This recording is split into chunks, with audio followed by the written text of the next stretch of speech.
ahead, ma'am. Go ahead po. Magandang umaga po sa inyong lahat. Ako po si Congresswoman Rochelle Singson, ang first nominee po ng Ako Ilocano Ako. Kasama ko po rin po ang third nominee namin na si Chelsea Singson.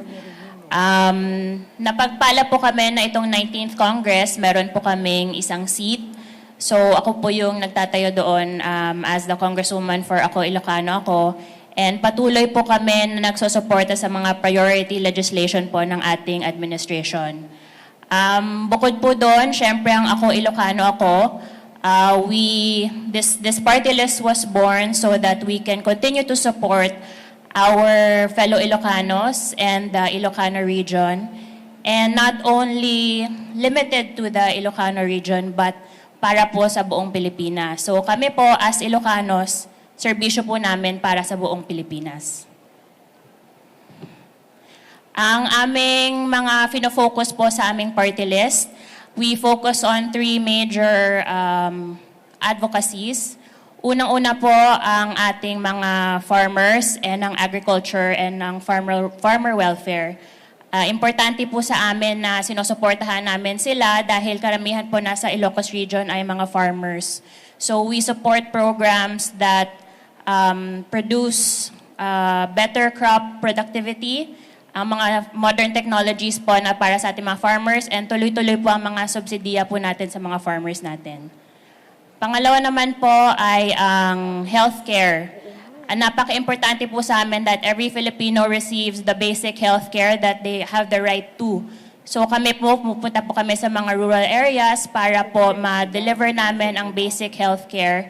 And we continue to monitor po ang ating mga healthcare facilities sa ating mga rural areas to make sure that every Filipino is able to receive the proper healthcare. And pangatlo naman po is, of course, education. We believe and we're very passionate in having all of the Filipinos na dapat meron silang basic education. So tuloy-tuloy po yung mga scholarship programs namin, not just for the Ilocano people, but sa lahat po ng mga Pilipino. Dahil po kapag may edukasyon ang bawat Pilipino, sila po ay nagkakaroon ng oportunidad sa kanilang mga jobs. And not only basic education, pati po skills training. Yan po ang mga binibigay namin sa Pilipino. Yun lang po. So ako, Ilocano ako para po sa Pilipino. Okay, maraming salamat po. Tanong po sa media. Meron po magtatanong. Okay, Jean, philippinesstar.com. Hello. Good morning. So, party lists are typically meant for marginalized groups. So, hindi po ba, why not run for a district position? Since may representation naman na talaga allotted for Ilocos. Yes, so we are an addition, not just per district. We want to serve kasi the whole Ilocos region. And also not just the Ilocanos, but the entire Filipinos. So we want to add to the support that the district congressmen and representatives are providing for our country. Okay. May tanong pa po. Okay. John, ABS-CBN. Hi ma'am, good morning.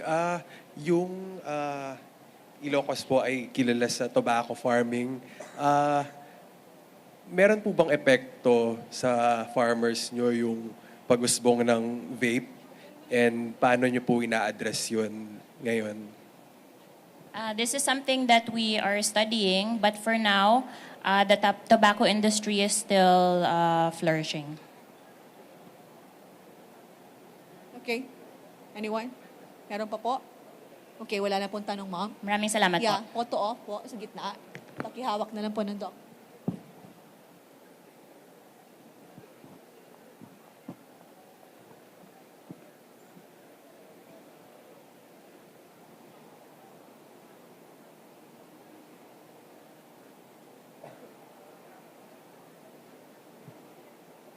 Maraming salamat po. Ma'am, for the interview.